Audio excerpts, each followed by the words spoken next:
In today's video we're going to be jumping in some more Throne of Liberty, and for this one I'm going to be going over your weapons, your armour, how you can upgrade them, how you can transfer power, and just make your life a whole bunch easier for beginners that really want to know the basics on how to level up your weapons and armour and such.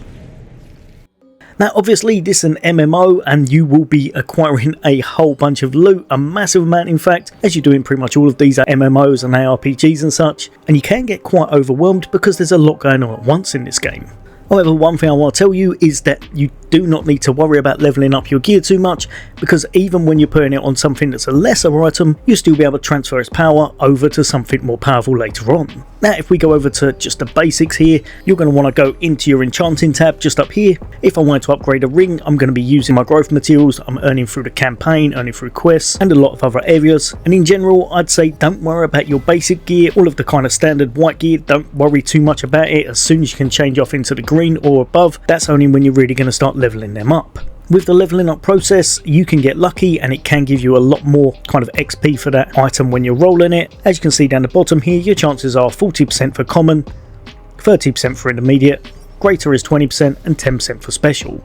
That just means with a lucky roll you're going to get a lot more XP and it will happen once in a while, saving you some resources. This can be really nice, but don't bank on it, and most of the time I must admit if you've got enough materials I just click in the progress to the next level one, as it's just going to make things a whole bunch faster and the system will just do what it's going to do anyway really. Now the other thing we're going to be going over today is going to be transferring. Now if you are trying to do something different and you're trying to transfer over power, so you've powered up another weapon, another ring, then you're going to need to use that item to basically progress the other item that you're trying to power up.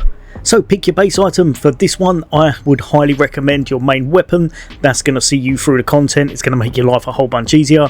With me it's going to be this new blue greatsword that I got from the actual campaign, and then because I've enhanced my last weapon, my green tier weapon, all the way up to 6, which was his max, I'm now going to put that and fuse it into this one in order to progress its level. But remember, if it's not there when you're trying to do this, it's probably because you've got it equipped or it doesn't have enough XP infused in it. We got it all the way up to level 3 because you need a little bit more XP when you're putting it into the higher tier ones. And if I jump ahead to a more maxed out weapon, once you do start getting more of those growth stones and such in the higher tiers, you can use them to progress it even more. 2 ways to make your weapons absolutely powerful and your armour, and this affects pretty much everything you're going to be doing, so make sure with your old gear you're leveling it up whenever you want to, making it powerful, and then just transferring its power over into the new weapons and armour as well. This can really help you out, so make sure you do not sell off your gear, as it can be very costly to do this otherwise, and you may well be starting to run out of resources.